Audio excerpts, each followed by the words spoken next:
Kosova do të shkojë në zgjedhje të parakoshme pasi nuk mundi të zgjidhë krizën për presidentin bazuar në afatin kushtetues. Zgjedhjet do të mbahen brenda 45 ditësh dhe praktikisht kuvendi i Kosovës është i shpërndar. Vëmendja tashmë do të jetë në organizimin e procesit i dyti brenda 6 muajsh, por edhe në skenarin që mund të çojë në një përballje mes Albin Kurtit, kryeministrit në detyrë, dhe Vjosa Osmanit, ish-presidentes së Kosovës. Kjo e fundit ka lënë të hapur mundësinë që në zgjedhjet e parakoshme, datat e cilave do të përcaktohet nga presidentja në detyrë, do të garojë dhe me shumë gjasa ajo do të rikthehet në radhët e LDK-s ose në mbështetje të plotë të kësaj partie. Kjo do të thotë se nuk përjashtohet mundësia që në zgjedhje të kemi një përballje të drejtë për drejtë mes Albin Kurtit dhe Vjosa Osmanit, dy prej politikanëve në Kosovë që në zgjedhje kanë pasur suportin më të madh me votën popullore. KQZ në Kosovë ka ngritur alarmin për mungesën e buxhetit sa i takon organizimit të zgjedhjeve. Valmir Elezi, zëdhënësi i KQZ-s, shpreh se mbajtja e një tjetër procesi zgjedhor, i treti brenda 2 vitesh, paraqet sfidë të konsiderueshme për KQZ-n dhe administratën. Elezi ka bërë me dije se për vitin 2026 nuk është planifikuar asnjë proces i rregullt zgjedhor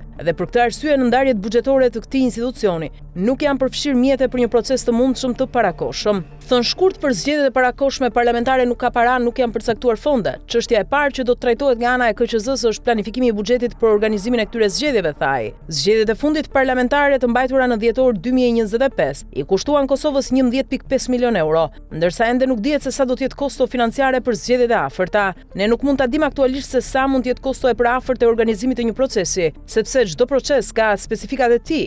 Buxheti i planifikuar për organizimin e zgjedhjeve të fundit parlamentare, të cilat ishin të parakoshme, pra ato të 28 dhjetorit 2025, ka qenë në vlerën e 11.5 milion eurove, u shpreh Elezi. Albin Kurti nuk kurseu akuzat në drejtim të opozitës pasi kuvendi nuk arriti të zgjedhë presidentin e ri dhe të shmangte një krizë politike që e çon Kosovën në zgjedhjet parakoshme. Në konferencën për mediat në orët e para të ditës së sotme, Kurti, i shoqëruar dhe nga kandidatja për presidente propozuar nga vetëvendosje Feride Rushiti, ka akuzuar opozitën për bllokim të procesit dhe sjellje jo institucionale, duke thënë se ajo ka pamundsuar vazhdimin e raundeve të votimit për zgjedhjen e presidentes.